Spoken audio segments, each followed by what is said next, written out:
Hello दोस्तों, जय हिंद, जय भीम, जय संविधान। आज हम जो बात करने वाले हैं टॉपिक है भारत के राष्ट्रपति की प्रमुख शक्तियाँ क्या हैं, या इसको हम ऐसे भी कह सकते हैं कि भारत में राष्ट्रपति की प्रमुख शक्तियाँ क्या हैं। तो पहले इसको थोड़ा हम अंडरस्टैंड कर लेते हैं, फिर इसको हम पॉइंट वाइज पढ़ेंगे कि क्या क्या पॉइंट हैं, क्या क्या बिंदु हैं जिसके ऊपर पकड़ होती है राष्ट्रपति की, जो राष्ट्रपति के अंडर सारी चीज़ें आती हैं।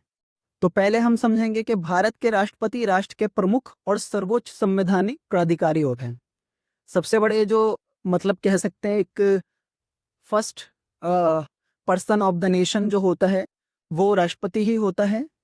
सर्वोच्च संवैधानिक प्राधिकारी होता ही है, ठीक है, जिनके पास व्यापक शक्तियां होती हैं, जिसमें विधायी, कार्यकारी, न्यायिक और आपातकालीन शक्तियां होती हैं।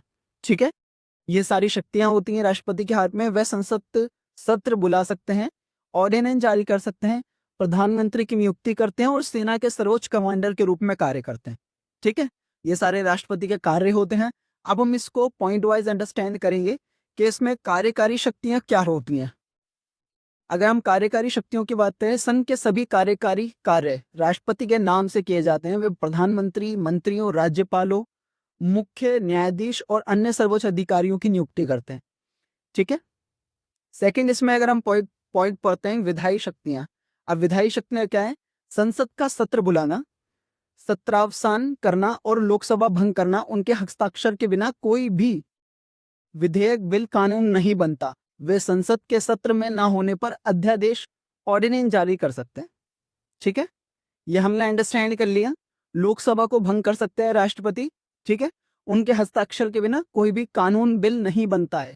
ठीक है, अगर कोई भी कानून पास हो रहा है, ठीक है, मंत्रिपरिषद में, तो जब तक उस पर राष्ट्रपति के हस्ताक्षर नहीं होंगे वो बिल नहीं बन सकता, कानून नहीं बन सकता है, और ना ही वो पास के माना जाए।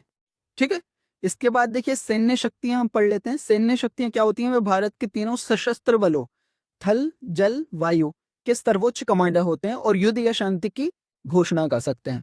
अब आपको भी पता है, देखिए तीन तरीके की सेना है हमारे पास में, जिसमें थल, जल, वायु।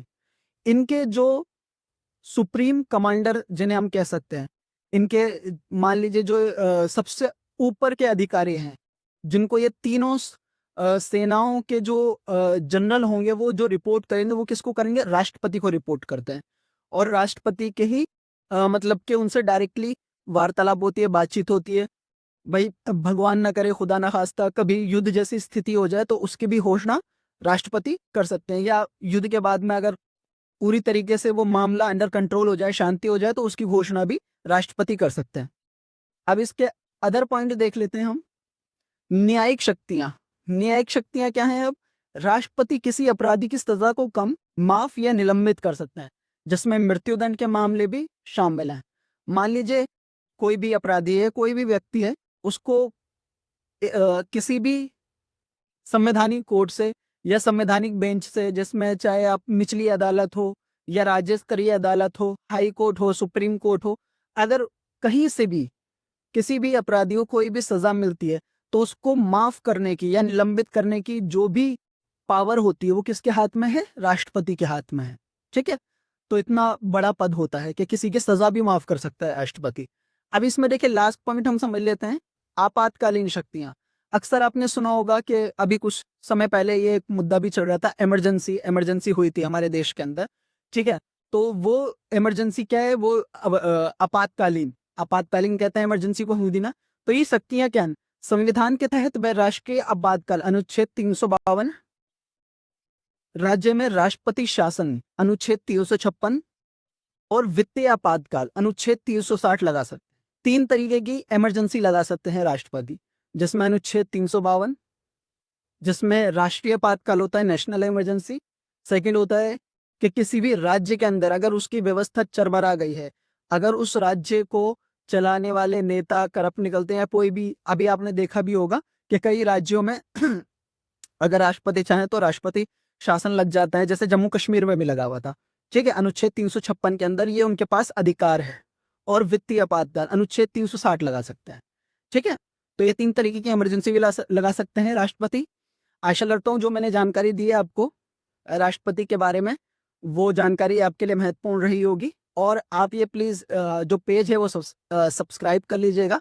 फ्यूचर के अंदर हम इसी तरीके की और भी वीडियोस लेकर के आएंगे। और इसके साथ में मैं आपको बताना चाहूँगा कि आने वाले टाइम पर हो सकता है कि हम इसमें आपके लिए जो अभी इग्नू से जुड़े हुए बच्चे हैं जिनके एग्ज़ाम होने वाले हैं जून के अंदर, उनके लिए सिलेबस वाइज पूरे इंपॉर्टेंट क्वेश्चंस की हम वीडियोस रेडी करा करेंगे, सारे सब्जेक्ट की वीडियोस रेडी करेंगे। तो वो खास करके बच्चे हमारे पेज को ज़रूर सब्सक्राइब करें या फॉलो करें। ठीक है, थैंक यू।